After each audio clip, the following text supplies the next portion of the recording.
Dear parents and students, welcome to Evergreen Guidance Coimbatore. NEET 2025.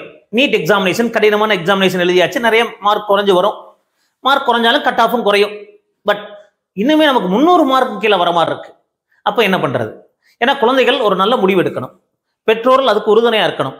அப்போ NEET mark குறைவா வாங்கிட்டாங்க அப்படிங்கிறதுனால அவங்க சாதிக்க முடியாதெல்லாம் கிடையாதுங்க. உங்களாலே சாதிக்க முடியும்.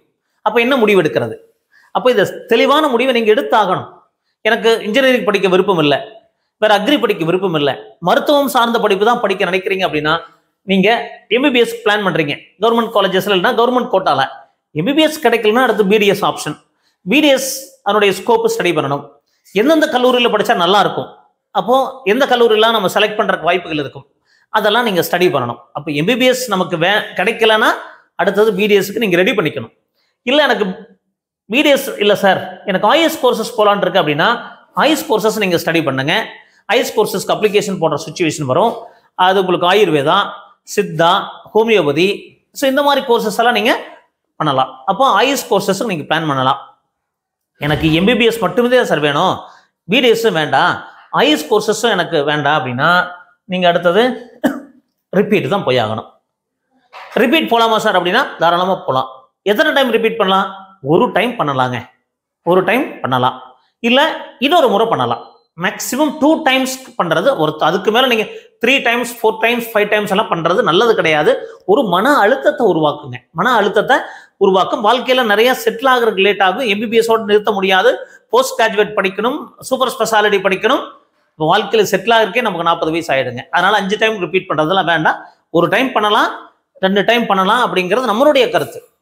அப்போ நம்ம கவர்மெண்ட் காலேஜஸ்ல படிக்க நினைக்கிறோம், அது கவர்மெண்ட் கோட்டால தான் படிக்க நினைக்கிறேன்னா நீங்க ரிப்பீட் ஆப்ஷன் தான் போய் ஆகணும்.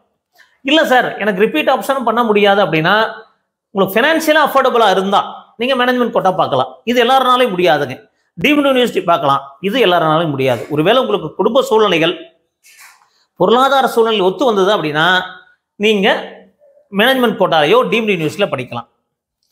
இது பண்ண முடியாது சார் அப்படின்னா அடுத்த ஆப்ஷன் நீங்க என்ன பண்ணலாம்? MBBS at abroad. வெளிநாட்டில் தான் படிச்சாகணுங்க. வெளிநாட்டில் படித்தா வேல்யூ இருக்கா? கண்டிப்பாக வேல்யூ இருக்கு, இல்லாமலாம் கிடையாது. பாயிண்ட் வந்து நீங்கள் அந்த எக்ஸாமினேஷன் கிளியர் பண்ணணும். Foreign graduate medical examination FMGA எழுதணுங்க. இந்த எஃப்எம்ஜிஏ எழுதணும், அது கஷ்டம் கிடையாதுங்க. நீங்கள் நல்ல முறையாக படிச்சீங்கன்னா எஃப்எம்ஜிஏ எழுதிடலாம். பாஸ் பண்ண முடியாமலாம் கிடையாது. என்ன இது 5.5 வருஷம் அப்படிங்கிறது ஒரு 6.5 வருஷம் ஆகுங்க. வெளிநாட்டில் போய் படிச்சீங்கன்னா 1 வருஷம் எக்ஸ்ட்ரா ஆகிறதுக்கான வாய்ப்புகள் இருக்கும். அப்போ அதில் எந்த கண்ட்ரியில் படிக்கலாம், எந்த கண்ட்ரி நம்ம செலக்ட் பண்றது, ஸோ இது மாதிரி சந்தேகம் உங்களுக்கு வரலாம். ஸோ இந்த மாதிரி எம்பிபிஎஸ் ரிலேட்டடான சந்தேகங்கள் இருந்தாலோ, இந்த படிப்பு ரிலேட்டடான சந்தேகங்கள் இருந்தாலோ தாராளமாக எங்களை இரவு 9 முதல் 10 வரை கான்டாக்ட் பண்ணுங்க. ஃப்ரீ கைடன்ஸ் கிடைக்கும். இல்லை ப்ரீமியம் மோட் ஆஃப் கைடன்ஸ் வேணாலும் கான்டாக்ட் பண்ணுங்க. அதுக்கு என்ன ப்ரொசீஜர் அப்படிங்கிறது சொல்றோம். அப்போ எம்பிபிஎஸ் அட் அப்ராட் படிக்கலாமா, எந்த கண்ட்ரியில் படிக்கலாம், இதெல்லாம் நமக்கு ஒர்த்தா இருக்குமானா, அது ரிலேட்டடான சந்தேகம் இருந்தாலும் கான்டாக்ட் பண்ணுங்க. அது உங்களுக்கு தெளிவான ஒரு வழிகாட்டுதல் பண்றோம்.